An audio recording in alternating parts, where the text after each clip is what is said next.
ശ്രീകൃഷ്ണ ജ്യോതിഷാലയത്തേക്ക് ഏവർക്കും സ്വാഗതം. ഞാൻ ജ്യോത്സ്യൻ വിജയൻ കുട്ടു. അതായത് ഇപ്പോൾ ഇവിടെ പറയുന്നത് ഈ വർഷത്തെ, അതായത് 2024 ഏപ്രിൽ മാസത്തെ വിഷുഫലം, അതായത് 1199 ആണ്ട് ഉള്ള വിഷുഫലമാണ് പറയുന്നത്. 1199 ആണ്ട് മലയാള വർഷം, അതുപോലെ തന്നെ 2024 ഇംഗ്ലീഷ് വർഷം. ഇതിലത്തെ വിഷുഫലമാണ് ഇപ്പോൾ പറയാൻ പോകുന്നത്. വിഷുഫലത്തിൽ കുംഭശനി, അതായത് കുംഭൻ രാശിയിൽ സഞ്ചരിച്ചുകൊണ്ടിരിക്കുന്ന ശനി, മേടവ്യാഴം, മേടൻ രാശിയിൽ സഞ്ചരിച്ചുകൊണ്ടിരിക്കുന്ന വ്യാഴം, കൊല്ലവർഷം 1199 മീനമാസം 31, അതായത് മീനമാസം 31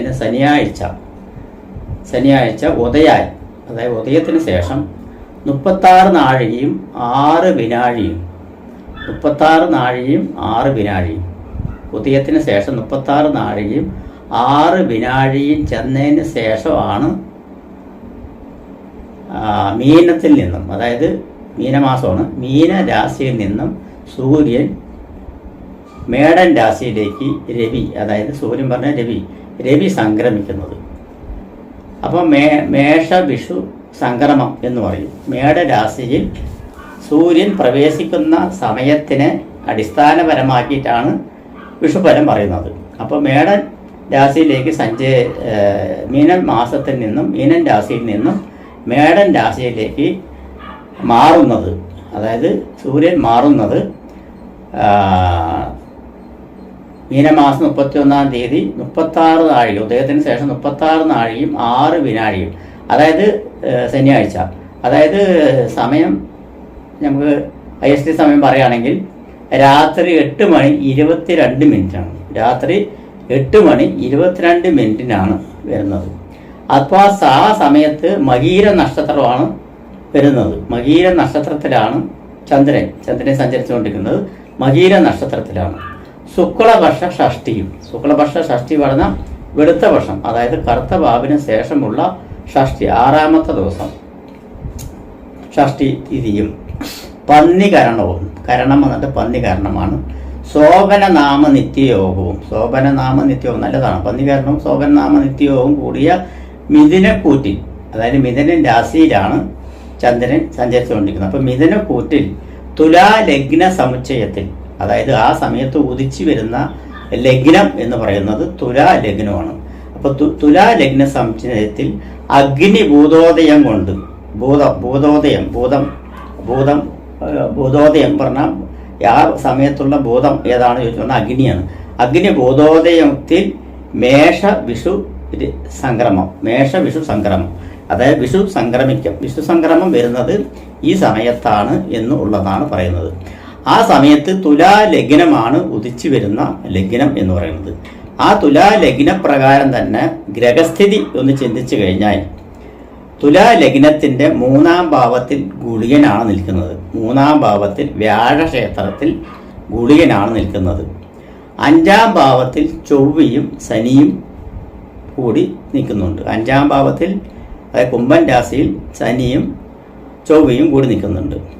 6-ാം ഭാവത്തിൽ നിൽക്കുന്നത് സൂര്യനും ബുധനും ശുക്രനും രാഹുവുമാണ് നിൽക്കുന്നത്, അതായത് മീനൻ രാശിയിൽ. മേടൻ രാശിയിൽ 7-ാം ഭാവത്തിൽ നിൽക്കുന്നത് വ്യാഴമാണ്. 9-ാം ഭാവത്തിൽ മിഥുനൻ രാശിയിൽ നിൽക്കുന്നത് ചന്ദ്രനും. കന്നിരാശി 12-ാം ഭാവത്തിൽ നിൽക്കുന്നത് കേതുവുമാണ് നിൽക്കുന്നത്. അപ്പൊ ഇവിടെ ഈ രാശിപ്രകാരം നോക്കുമ്പോൾ വ്യാഴത്തിന്റെ ഇഷ്ടസ്ഥിതി നല്ല തന്നെയാണ്. അതായത് ലഗ്നാൽ 7-ാം ഭാവത്തിൽ വ്യാഴം നിൽക്കുന്നുണ്ട്. വ്യാഴം ലഗ്നത്തിന് വീക്ഷിക്കുന്നുണ്ട്. അതുകൂടാതെ തന്നെ 11-ാം ഭാവത്തിനെ വീക്ഷിക്കുന്നുണ്ട് വ്യാഴം. അതുകൂടാതെ 3-ാം ഭാവത്തിനെയും വീക്ഷിക്കുന്നുണ്ട് വ്യാഴം വീക്ഷിക്കുന്നത് പറഞ്ഞാൽ ദൃഷ്ടി ചെയ്യുന്ന ഓരോരോ ദിക്കുകളിനെ പറയുന്നത്. 11-ാം ഭാവത്തിലേക്കും അതുപോലെ ലഗ്നത്തിലേക്കും 3-ാം ഭാവത്തിലേക്കും ദൃഷ്ടി ചെയ്യുന്നുണ്ട്. അപ്പോൾ ഇവിടെ നോക്കുന്ന സമയത്ത് ലഗ്നം എന്ന് പറയുന്നത് തുലാ ലഗ്നമാണ്. തുലാ ലഗ്നത്തിന്റെ അധിപൻ ശുക്രനാണ്. ശുക്രൻ 8-ാം ഭാവം, അതായത് 8-ാം ഭാവം പറഞ്ഞാൽ ഇടവൻ രാശി 8ാം ഭാവം ഏറ്റെടുത്തുകൊണ്ട്, ലഗ്നാധിപൻ 8ാം ഭാവം അഷ്ടമസ്ഥാനം ഏറ്റെടുത്തുകൊണ്ട് 6ാം ഭാവമായ അനിഷ്ടസ്ഥാനമായിട്ടുള്ള മീനൻ രാശിയിൽ ഉച്ചസ്ഥനായിട്ടാണ് നിൽക്കുന്നത്. സൂര്യനോടൊപ്പം ബുധനോടൊപ്പം രാഹുവിനോടൊപ്പം ഉച്ചസ്ഥാനത്ത് നിൽക്കുന്നത്. അപ്പോൾ എന്താന്ന് വെച്ച് പറഞ്ഞാൽ ലഗ്നാധിപൻ അഷ്ടമസ്ഥാനം നാശസ്ഥാനമാണ്. സർവപ്രണാസോ വിപദോ അപവാദോ കേതുപ്രദേശോ മരണസ്യ ദാസ മടാദ്യം ഗതാച്ച വിഘ്ന എന്നാണ് പറയുന്നത്. അപ്പോൾ എന്താ വെച്ചാൽ സർവപ്രണാസോ, അപ്പോൾ സർവ്വവസ്തുക്കളുടെയും നാശങ്ങൾ ഉണ്ടാകും എന്നൊക്കെയാണ് ഈ പറയുന്നത്. അതായത് സർവ്വവസ്തുക്കളുടെ നാശങ്ങൾ, അപമാനങ്ങൾ, അതായത് ഭൂമിക്ക് ദോഷങ്ങൾ വരുന്നതൊക്കെയാണ് പറയുന്നത്. ഭൂമി കാരകനായിട്ടുള്ള ഗ്രഹം ലഗ്നാൽ 5ാം ഭാവത്തിൽ നിൽക്കുന്നുണ്ട്. അതുപോലെ തന്നെ ലഗ്നാധിപന്റെ 12ാം ഭാവത്തിലാണ് ഭൂമികാരകനായിട്ടുള്ള ചൊവ്വ നിൽക്കുന്നത്. ലഗ്നാധിപൻ തന്നെ അഷ്ടമസ്ഥാനം ഏറ്റെടുത്തുകൊണ്ട് 6ാം ഭാവത്തിൽ നിൽക്കുന്നുണ്ട്. മത്സ്യരാശിയിലാണ് നിൽക്കുന്നത്. മത്സ്യരാശി പറഞ്ഞാൽ അത് മത്സ്യരാശി പറഞ്ഞാൽ മീനൻ രാശി ജലരാശിയും കൂടിയാണ്. അപ്പം ജലരാശിയും കൂടി ആയിരിക്കുന്ന കാരണം കൊണ്ട് അവിടെ കൂടെ നിൽക്കുന്നത് സൂര്യനും ബുധനും, അതായത് ബാധകാധിപനും അതായത് 11ാം ഭാവാധിപനും ബാധകാധിപനുമായിട്ടുള്ള സൂര്യൻ 6ാം ഭാവത്തിൽ നിൽക്കുന്നുണ്ട്. അതുപോലെ തന്നെ 9ാം ഭാവാധിപനും 12ാം ഭാവാധിപനുമായിട്ടുള്ള ബുധൻ നീചം പിടിച്ച് നിൽക്കുന്നുണ്ട്. നീചഭംഗ രാജയോഗം ഉണ്ട് താനും. അതുപോലെ തന്നെ രാഹു നിൽക്കുന്നുണ്ട് ശുക്രന്റെ കൂടെ. അപ്പം ലഗ്നാധിപൻ അഷ്ടമസ്ഥാനം ഏറ്റെടുത്തുകൊണ്ട് 6ാം ഭാവത്ത് നിന്ന് കഴിഞ്ഞു പറഞ്ഞാൽ രോഗാധിക്യങ്ങൾ ഉണ്ടാകും. ഭൂമിയിൽ ജീവിക്കുന്നവർക്ക് രോഗാധിക്യങ്ങൾ ഉണ്ടാകും. വൈറസ് സംബന്ധമായിട്ടുള്ള രോഗങ്ങൾ ഉണ്ടാകും. ഗുളികൻ 3ലാണ് നിൽക്കുന്നത്. അപ്പോൾ വൈറസ് സംബന്ധമായിട്ടുള്ള രോഗങ്ങൾ ഉണ്ടാവും. എന്നിരുന്നാലും അതിലേക്ക് ചെറുത്ത് നിൽക്കുവാനുള്ള കെൽപ്പ് ഭരണാധികാരിയായിട്ടുള്ള സൂര്യൻ നിൽക്കുന്നത് 6ാം ഭാവത്തിലാണ്. കുറച്ച് കഷ്ടപ്പെടുമെങ്കിലും വ്യാഴത്തിന്റെ ദൃഷ്ടിയിൽ ലഗ്നാൽ 7ാം ഭാവത്തിൽ വ്യാഴം നിൽക്കുന്നത് വളരെ ഉചിതകരമായിട്ടാണ്. അപ്പോൾ ലഗ്നാൽ 7ാം ഭാവത്തിൽ വ്യാഴം നിൽക്കുന്നത് കാരണം കൊണ്ട് രോഗങ്ങൾ വരികയാണെങ്കിലും അതിനുള്ള പ്രതിവിധികൾ ഉണ്ടാവും എന്നാണ് പറയുന്നത്. പ്രതിവിധികൾ ഉണ്ടാവും. 4ാം ഭാവാധിപൻ അതായത് ജനസംബന്ധമായിട്ടുള്ള സമ്പർക്കവും ഭൂമി സംബന്ധമായിട്ടുള്ള നമ്മുടെ പ്ലേസ് സംബന്ധമായിട്ടുള്ള ഗ്രഹവും ഭൂമി കാരകനുമായിട്ടുള്ള ഗ്രഹം 4ാം ഭാവാധിപന്റെ ക്ഷേത്രത്തിലാണ് നിൽക്കുന്നത്. 4ാം ഭാവാധിപൻ 5ാം ഭാവത്തിൽ നിൽക്കുന്നത്. 5ാം ഭാവാധിപന്റെ ഭൂമികാരകനായിട്ടുള്ള ചൊവ്വയാണ്. ചൊവ്വ 2ാം ഭാവാധിപനും 7ാം ഭാവാധിപനും കൂടിയാണ് നിൽക്കുന്നത്. ഭൂമികാരകനായിട്ടുള്ളത് നിൽക്കുന്നത്. അപ്പോൾ ജനസമ്പർക്കനായിട്ടുള്ള ശനി 5ാം ഭാവത്തിൽ ഭൂമികാരകനായിട്ടുള്ള യോഗം നിൽക്കുന്നുണ്ട്. ഇപ്പോൾ ഇവിടെ വന്നിട്ട് വർഷകാലം, അതായത് ഈ വർഷം മഴ എങ്ങനെ ഉണ്ടാകും എന്ന് ചോദിച്ചു പറഞ്ഞാൽ കാലാവസ്ഥ അതായത് നമ്മുടെ മൺസൂൺ കാലം, അതായത് മഴക്കാലം എന്ന് പറയുന്നത് ജൂൺ 15 കൂടിയിട്ടാണ് മഴയുടെ ആരംഭം, മൺസൂൺ ആരംഭിക്കുന്നത് എന്നാണ് പറയുന്നത്. വർഷകാലം ആരംഭിക്കുന്നത് അത് യഥാക്രമം ആ സമയത്ത് തന്നെ ഉണ്ടാകും എന്നുള്ളതാണ് ഇതിൽ കാണുന്നത്. ലഗ്നാധിപൻ തന്നെ മത്സ്യരാശിയായിട്ടുള്ള 6ാം ജലരാശിയായിട്ടുട്ടുള്ള 6ാം ഭാവത്തിൽ നിൽക്കുന്നത് കാരണം മഴ ഇഷ്ടം പോലെ ഉണ്ടാവും എന്നുള്ളത് കാണുന്നുണ്ട്. വർഷകാലം ഫുള്ളായിട്ട് കാലവർഷം ഫുള്ളായിട്ടുണ്ടാവും എന്നുള്ളതും പറയുന്നുണ്ട്. അതുകൂടാതെ തന്നെ ന്യൂനമർദ്ദം സംബന്ധമായിട്ടുള്ള ഇത് ഉണ്ടാവും. കാരണം ചന്ദ്രന്റെ കേന്ദ്രത്തിലാണ് ലഗ്നാധിപനായിട്ടുള്ള ഗ്രഹം നിൽക്കുന്നത്, അതും ജലരാശിയിൽ. അത് കാരണം ന്യൂനമർദ്ദന സംബന്ധമായിട്ടുള്ള മഴകളും ഇതിൽ കാലവർഷം കൂടാതെ ഉണ്ടാവും എന്നാണ് പറയുന്നത്. അത് ന്യൂനമർദ്ദം എന്ന് വെച്ച് പറഞ്ഞാൽ ചിലപ്പോൾ വിടാതെ 3, 4, 5 ദിവസങ്ങളൊക്കെ വിടാതെ മഴ പെയ്യാനുള്ള സാധ്യതകളുണ്ട് എന്നാണ് പറയുന്നത്. ചുരുക്കി പറയുകയാണെങ്കിൽ പ്രളയ സാധ്യതയെല്ലാം ഉണ്ടാവും എന്നാണ് പറയുന്നത്. ജലപ്രളയമൊക്കെ ഉണ്ടാവും എന്നാണ് പറയുന്നത്. മേടൻ രാശിയിൽ വ്യാഴം നിൽക്കുന്നത് കാരണം കൊണ്ടും ജലരാശിയിൽ ലഗ്നാധിപൻ അഷ്ടമസ്ഥാനം ഏറ്റെടുത്ത് നിൽക്കുന്ന കാരണം കൊണ്ടും പ്രളയത്താൽ വന്നിട്ട് ബുദ്ധിമുട്ടുകൾ ഉണ്ടാകും. പക്ഷെ അതിനുള്ള പരിഹാരങ്ങളൊക്കെ പെട്ടെന്ന് തന്നെ ചെയ്യാനുള്ള മുൻകൂട്ടലുകൾ എല്ലാം ഉണ്ടാവും. കാരണം വ്യാഴത്തിൻ്റെ ദശയിൽ ലഗ്നത്തിലേക്ക് വരുന്നുണ്ട്. അത് കാരണം കൊണ്ട് അങ്ങനെയെല്ലാം ഉണ്ടാകും എന്നുള്ളത് പറയുന്നത്. അപ്പം അങ്ങനെയൊക്കെ ആണെങ്കിലും രോഗാധിക്യ സംബന്ധമായിട്ടുള്ള ഇത് വന്നിട്ടുണ്ട്.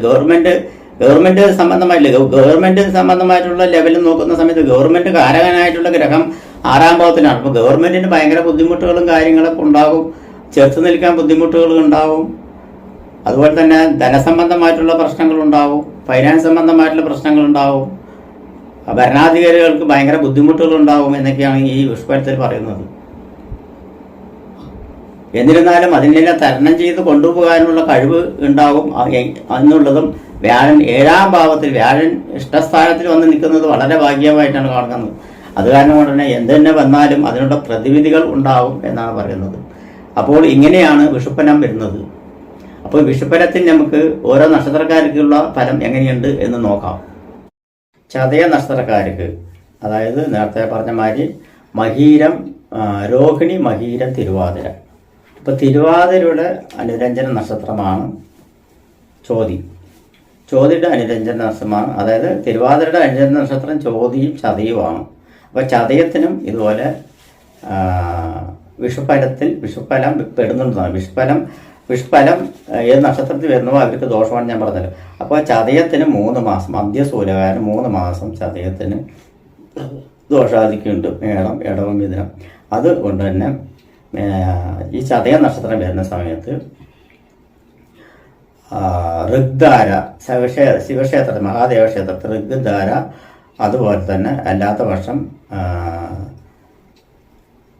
രുദ്ര അഭിഷേകം, ഇത് അവരുടെ നക്ഷത്രം, ചതയ നക്ഷത്രം അവരുടെ പക്കപ്പെരുന്നാളിനോളം ചെയ്തു വരിക മേടം, ഇടവം, മിഥുന മാസങ്ങളിൽ. അതുപോലെ മഹാവിഷ്ണു ക്ഷേത്രത്തിൽ ത്രികാല പൂജ്യം ചെയ്തു വരിക, 3 നേരം പൂജ്യം ചെയ്തു വരികയാണെങ്കിൽ ആ മാസത്തിലുള്ള 3 മാസത്തിൽ ഓരോരോ മാസത്തിനും ഓരോ പ്രാവശ്യം ചെയ്യുക. അതിനുശേഷം അവിടെ നിന്ന് കുറച്ചൊരു മാറ്റങ്ങൾ വരുവാനുള്ള സാധ്യത ഉണ്ട്. വിഷുവസ്ഥാൽ കുറച്ചൊരു ഗുണസംബന്ധമായിട്ടുള്ള, ഈ ദോഷവസ്ഥാൽ കുറച്ചൊരു ഇത് കാണുന്നുണ്ട്. ആ ദോഷം മാറിക്കഴിഞ്ഞ് പറഞ്ഞാൽ കുറച്ചൊരിതുണ്ടാവും. എന്നിരുന്നാലും ദോഷാധിക്യങ്ങളിൽ കുറച്ചൊരയവ് വരുവാനുള്ള സാധ്യതയുണ്ട്. എന്നിരുന്നാലും ശ്രദ്ധയോടുകൂടി മുന്നോട്ട് പോവുക, ശ്രദ്ധയോടുകൂടി തന്നെ എല്ലാ കാര്യങ്ങളും ചെയ്യുക. പൊതുവെ വാഹന സംബന്ധമായിട്ടുള്ള വർക്ക് ചെയ്യുന്നവർക്കും വാഹന സംബന്ധമായിട്ടുള്ള മേഖലകളിൽ പ്രവർത്തിക്കുന്നവർക്കും ബിസിനസ് നടത്തുന്നവർക്കും വളരെ ശ്രദ്ധാപൂർവ്വം ബിസിനസ് നടത്തിയില്ലെങ്കിൽ നഷ്ടം വരുവാനുള്ള സാധ്യതയുണ്ട്. അത് വളരെ ശ്രദ്ധിക്കണം എന്നാണ് പറയുന്നത്. അതുപോലെ തന്നെ ഭവന നിർമ്മാണം, കൺസ്ട്രക്ഷൻ വർക്ക്, മറ്റുള്ള കാര്യങ്ങളിൽ അത് ചെയ്യുന്നവർക്കും കൺസ്ട്രക്ഷൻ വർക്ക് നടത്തുന്നവർക്കും പാഴ്ചെലവുകളൊക്കെ വരുവാനുള്ള സാധ്യതയുണ്ട്. അത് വളരെ ശ്രദ്ധിക്കണം. അതുപോലെ ഇപ്പോൾ നടന്നുകൊണ്ടിരിക്കുന്ന ഓരോരോ സംഗതികളും ചിലപ്പോൾ നിമിത്തവശാൽ ചിലപ്പോൾ വരുവാനുള്ള സാധ്യതയുണ്ട്. എന്നിരുന്നാലും മിഥുനമാസം ശേഷം കുറച്ചൊരു മാറ്റം വരുവാനുള്ള സാധ്യത കാണുന്നുണ്ട്. അതിന് ശേഷവും കുറച്ചൊരു ബുദ്ധിമുട്ട് വരികയാണെങ്കിൽ അതിനുള്ള പരിഹാര മാർഗങ്ങൾ നേടണം എന്നാണ് പറയുന്നത്. ചതയ നക്ഷത്രക്കാർക്ക് പൊതുവെ ശരവസാൽ ചിന്തിക്കുകയാണെങ്കിൽ ഇത്തിരി ദോഷമുള്ള സമയമാണ്. എന്നിരുന്നാലും വിഷുവസാലുള്ള ഫലമാണ് ഇപ്പോൾ പറയുന്നത്. വിഷുവസാൽ മിഥുനമാസത്തിന് ശേഷം കുറച്ചൊരു മാറ്റങ്ങൾ വരുവാനുള്ള സാധ്യതയുണ്ട്. പുതിയ ബിസിനസ്സിനൊന്നും പോയി ചാടരുത്. ഉള്ള തൊഴിലിൽ വെച്ച് മുന്നോട്ട് പോവുക. തീരെ വരുമാനമില്ല എന്ന് തോന്നുകയാണെങ്കിൽ മാത്രം ഒരു പൈസ ചെലവില്ലാതെ വേറെ ഏതെങ്കിലും ആരുടെയെങ്കിലും അന്യരുടെ കൂടെ ജോലിയെടുത്ത് കുറച്ച് കാലം നിൽക്കുക എന്നുള്ളത് പറയുന്നത്. ഉള്ള വരുമാനത്തിന് കഴിഞ്ഞു പോവുക. കടബാധ്യത വന്ന് കയറി വരുവാനുള്ള സാധ്യതയുണ്ട്. അതിനെ അകറ്റി നിർത്തുക എന്നുള്ളതാണ് പറയുന്നത്. ശത്രുക്കളെ അകറ്റി നിർത്തുന്നതുപോലെ തന്നെ രോഗത്തെ അകറ്റി നിർത്തുന്നതുപോലെ തന്നെ കടബാധ്യതയെ അകറ്റി നിർത്തുക. കടബാധ്യത വന്ന് കുനിയാനുള്ള സാധ്യതയുണ്ട്. മനസ്സമാധാനം കെടുത്തുവാനുള്ള സാധ്യതയുണ്ട്. ഭാര്യ ഭർത്താക്കന്മാർ കല്ലുവയ്ക്കാനുള്ള സാധ്യതയുണ്ട്. അതുപോലെ തന്നെ മാനസിക പിരിമുറുക്കം വരുവാനുള്ള സാധ്യതയുണ്ട്. ഇതിന്നെല്ലാം ഒന്ന് മോചനം നേടുവാനായിട്ട് ശാസ്താഭജനവും മഹാദേവ ക്ഷേത്രത്തിൽ ഞാൻ പറഞ്ഞിരിക്കുന്ന പോലെ ഉള്ള വഴിപാടുകളും മഹാവിഷ്ണുവെങ്കിൽ ഞാൻ പറഞ്ഞിരിക്കുന്ന പോലെ വഴിപാടുകളെല്ലാം ചെയ്ത് വരുന്ന വർഷം ദോഷാധിക്യങ്ങളെല്ലാം കുറഞ്ഞ് നേട്ടങ്ങൾ വരുവാനുള്ള സാധ്യത കാണുന്നുണ്ട്. എന്നിരുന്നാലും ഇപ്പോൾ കഴിഞ്ഞ പോയ കുറേ മാസങ്ങളായിട്ടുള്ള പിരിമുറുക്കം ഒന്ന് കുറഞ്ഞു വരുവാനുള്ള സാധ്യതയുണ്ട്. വിദേശ സംബന്ധമായിട്ടുള്ള ജോലിക്കൊന്നും പുതിയ ജോലിക്കൊന്നും ശ്രമിക്കരുത് എന്നാണ് പറയാനുള്ളത്. അതുപോലെ തന്നെ നാവികസേന, കരസേന, വ്യോമസേന എന്നീ മേഖലകളിൽ പ്രവർത്തിക്കുന്നവർക്കെല്ലാം മൃത്യുഞ്ജയ ഹോമം തീർച്ചയായിട്ടും ഓരോ മാസത്തിലും അമ്പലത്തിൽ ചെയ്യുക, അല്ലാത്ത വർഷം വീട്ടിൽ വെച്ച് ചെയ്യുക എന്നുള്ളതും പറയുന്നുണ്ട്. അതുകൂടാതെ മെക്കാനിക്കൽ വർക്ക് നടത്തുന്നവർക്കും വാഹന സംബന്ധമായിട്ടുള്ള പുതിയ പുതിയ ടെക്നോളജികൾ കണ്ടുപിടിക്കുന്നവർക്കും പിഴവുകൾ പറ്റുവാനുള്ള സാധ്യതയുണ്ട്. അത് ശ്രദ്ധിക്കണം എന്നാണ് പറയുന്നത്. കുടുംബത്തിൽ ഐശ്വര്യ അഭിവൃദ്ധിയും നിലനിൽക്കുവാനുള്ള സാധ്യതയുണ്ട്. അത് ദുഃഖങ്ങൾ പങ്കുവെക്കുവാനുള്ള സാധ്യത, ഭാര്യ ഭർത്താക്കന്മാരെ ദുഃഖങ്ങൾ പങ്കുവെക്കാനുള്ള സാധ്യതയുള്ള കാരണം മനസ്സമാധാനം കിട്ടുമെന്ന് പറയുന്നത്. ഉറക്ക കുറവുകൾ ഉണ്ടാകുന്നവർക്കെല്ലാം ക്ഷീണം മാറുവാനായിട്ട് ഭഗവത് വചനം അല്ലെ മറ്റുള്ള കാര്യങ്ങളെല്ലാം ചെയ്യുവാനുള്ള സാധ്യത പരിഹാരമായിട്ട് ചെയ്യുന്ന പക്ഷം ദോഷാധികം കുറഞ്ഞു വരും. ഇതുകൂടാതെ തന്നെ ചതയ നക്ഷത്രക്കാർക്ക് വരവ് ചെലവ് നോക്കുന്ന സമയത്ത് 5 വരവും 2 ചെലവുമാണ് കാണുന്നത്. അത് നല്ലതാണ്. ചെലവിനനുസരിച്ചിട്ടുള്ള വരുമാനം കൂടും, ചെലവ് കുറയും എന്നുള്ളതാണ് പറയുന്നത്. വരുമാനം കൂടുകയാണെങ്കിൽ തന്നെ അതിൻ്റെ ഒരു മാറ്റങ്ങൾ വരുവാനുള്ള സാധ്യതയെല്ലാം ഉണ്ട്. അതുപോലെ തന്നെ സിനിമാ മേഖലയിൽ പ്രവർത്തിക്കുന്നവരെല്ലാം വളരെ സൂക്ഷ്മതയോടുകൂടി കൈകാര്യം ചെയ്യണം. രാഷ്ട്രീയത്തിൽ പ്രവർത്തിക്കുന്നവരെല്ലാം അവർ പറയുന്ന വാക്കുകളെല്ലാം ശ്രദ്ധിച്ച് വർത്താനം പറയണം. അതുപോലെ തന്നെ മെഡിക്കൽ സംബന്ധമായിട്ട് പ്രവർത്തിക്കുന്നവർക്കെല്ലാം മെഡിക്കൽ സംബന്ധമായിട്ട് പറഞ്ഞാൽ ഡോക്ടേഴ്സ്, നഴ്സുമാർ എന്നിവർ പ്രത്യേകം ശ്രദ്ധിക്കണം ചെയ്യാൻ മറവി സംഭവിക്കരുത് എന്നാണ് പറയുന്നത്. പുതിയ മേഖലകൾ വിപണികളിൽ ഗവേഷണ രംഗത്തെല്ലാം പ്രവർത്തിക്കുന്നവർക്ക് കയ്യബദ്ധങ്ങൾ പറ്റുവാനുള്ള സാധ്യതയുണ്ട്. അതും ശ്രദ്ധിക്കേണ്ട ഒരു ആവശ്യമാണ്. സ്വർണ്ണാഭരണ മേഖലയിൽ പ്രവർത്തിക്കുന്നവർക്കെല്ലാം അതിൽ പ്രവർത്തിക്കുന്നവർക്കും വർക്ക് ചെയ്യുന്നവർക്കും ബിസിനസ് ചെയ്യുന്നവർക്കെല്ലാം നഷ്ടസംബന്ധമായിട്ടുള്ള കാര്യങ്ങൾ വരുവാനും ആഭരണം നഷ്ടപ്പെടുവാനുള്ള സാധ്യതയെല്ലാം കാണുന്നുണ്ട്. അതെല്ലാം സൂക്ഷ്മതയോട് കൈകാര്യം ചെയ്യുക എന്നാണ് പറയുന്നത്. ചതയ നഷ്ടക്കാർക്ക് അത് കൂടാതെ തന്നെ നാഗത്തിങ്കിൽ പക്കപ്പിറന്നാൾ തോറും 100 പാലും നടത്തി വരിക, ശാസ്താഭജനം ചെയ്യുക, ശാസ്താവിങ്കൽ പോയി പ്രാർത്ഥിക്കുക. ഇതൊക്കെയാണ് പരിഹാരമായിട്ടുള്ളത്. നമസ്കാരം. അങ്ങനെയുള്ളവർക്കെല്ലാം അതിൽ നിന്നും ഒരു മാറ്റം വന്ന് മനസ്സ് മാറി വരുവാനും അതിൽ അനുയോജ്യപരമായിട്ടുള്ള തീരുമാനങ്ങൾ എടുക്കുവാനും അതിൽ നിന്നും വിട്ടു പോകാതിരിക്കുവാനുള്ളൊരു ശ്രമത്തിന് വേണ്ടിയിട്ടുള്ള ഇതെല്ലാം നടക്കും എന്നുള്ള പറയണം. അത് കാരണം കൊണ്ട് തന്നെ അതിൽ കുറച്ച് സമാധാനം കിട്ടും, മാനസികപരമായിട്ടുള്ള പിരിമുറുക്കം മാറി കിട്ടും എന്നൊക്കെ പറയുന്നത്. കുടുംബത്തിൽ അതുപോലെ തന്നെ കുറച്ചൊരു സ്വൈര്യക്കേട് ഉണ്ടായിരുന്നതെല്ലാം മാറി സ്വൈര്യം നിലനിൽക്കുന്നതും സന്താനങ്ങളെ നേർവഴിക്ക് കൊണ്ടുവരുന്നതിൽ ഒരു വ്യക്തത വരുവാനുള്ള സാധ്യതയും അതുപോലെ തന്നെ ജനസേവാ രംഗത്ത് നിൽക്കുന്നവർക്കും മെഡിക്കൽ സംബന്ധമായിട്ടും അതുപോലെ തന്നെ മെഡിക്കൽ സംബന്ധമായിട്ട്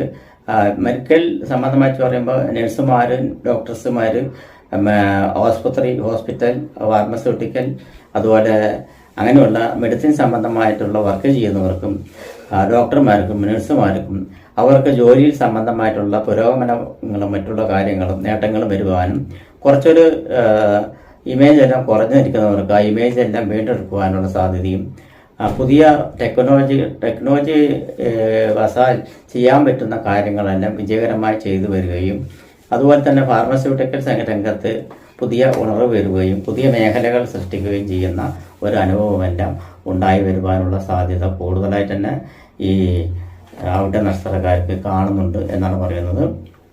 ഔട്ട നക്ഷത്രക്കാർക്ക് വിഷുഫലത്തിൽ വരവ് ചെലവ് കണക്ക് നോക്കുകയാണെങ്കിൽ വരവ് 2ഉം ചെലവ് 5ഉം ആണ് പറയുന്നത്. അപ്പോൾ വരവിനേക്കാൾ ചെലവാണ് കൂടുതൽ.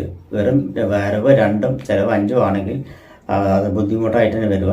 സാമ്പത്തിക ബുദ്ധിമുട്ടും ധനബുദ്ധിമുട്ടുണ്ടാവും. ചിലവ് കൂടിക്കൊണ്ടിരിക്കും, വരവിനേക്കാൾ ചിലവ് കൊണ്ടിരിക്കും. അത് കാരണം കൊണ്ട് 5 രൂപ തൊട്ട് 5 രൂപേൻ്റെ കോയിൻസ് എടുത്ത് ഉള്ളംകൈയിൽ വെച്ച് കൈക്കുമ്പിളിൽ പ്രാർത്ഥിച്ച് മഹാദേവൻ്റെ ഭാണ്ഡാരത്തിൻ്റെ മുന്നിൽ വെച്ച് പ്രാർത്ഥിച്ച് മഹാദേവൻ്റെ ഭാണ്ഡാരത്തിൽ വെച്ച് വായിച്ച് വരവ് കൂടുകയും ചിലവ് കുറയുകയും ചെയ്യണമേ എന്ന് പ്രാർത്ഥിച്ച് മുൻഭാണ്ഡാരത്തിൽ 5 രൂപയും അതുപോലെ തന്നെ ആ മുൻഭാണ്ഡാരത്തിൽ വെച്ച് പ്രാർത്ഥിച്ച് 5 രൂപ ഇട്ടതിന് ശേഷം അതേ പ്രാർത്ഥനയോട് 2 രൂപ എടുത്ത് ഭഗവാനെ പ്രാർത്ഥിച്ച് പിൻഭാണ്ഡാരത്തിൽ ഉണ്ടെങ്കിൽ അവിടെ കൊണ്ട് ആ പിൻഭാണ്ഡാരത്തിൽ ഇടുക എന്നുള്ളതാണ് പറയുന്നത്. ആ പിൻഭാണ്ഡാരത്തിൽ ഇടാൻ പറ്റാത്ത ഒരവസ്ഥ ഉണ്ടെങ്കിൽ കിഴക്ക് നോക്കി ദർശനമാണെങ്കിൽ പടിഞ്ഞാറ് ഭാണ്ഡാരം ബാക്കിലോ അല്ലെങ്കിൽ പുറകു വസ്തു അമ്പലത്തിൻ്റെ പുറകു വസ്തു ഉണ്ടെങ്കിൽ അതിൽ ഇടുക, അല്ലെങ്കിൽ പുറമെയുള്ള ഭാണ്ഡാരത്തിൽ ഇടുക എന്നുള്ളതാണ്. പടിഞ്ഞാറ് വസ്തുവായിട്ട് ഉള്ള മുഖം ദർശനം ഉള്ളതാണെങ്കിൽ പടിഞ്ഞാറ് ഭാഗത്ത് മുഖമുള്ളതാണെങ്കിൽ വന്നിട്ട് കിഴക്ക് ഭാഗത്ത് പിൻഭാഗത്ത് ഇടുക. കിഴക്ക് മുഖമായിട്ടുള്ളതാണ് പടിഞ്ഞാറ് ഭാഗത്ത് പിൻഭാഗത്തിൽ കൊണ്ടിടുക. അതായത് പിൻഭാഗത്ത് ഭാണ്ഡാരം ഉണ്ടെങ്കിൽ അതിൻ്റെ പുറകു വസ്തു പുറത്തോ അല്ലെങ്കിൽ ആ ഭാഗത്തോ എവിടെയെങ്കിലും ഉണ്ടെങ്കിൽ അതിലിടുക എന്നാണ് പറഞ്ഞത്. അപ്പോൾ അവിടുത്തെ നക്ഷത്രക്കാർക്ക് 3 മാസത്തോളം കുറച്ചൊരു ബുദ്ധിമുട്ടുണ്ടാവും.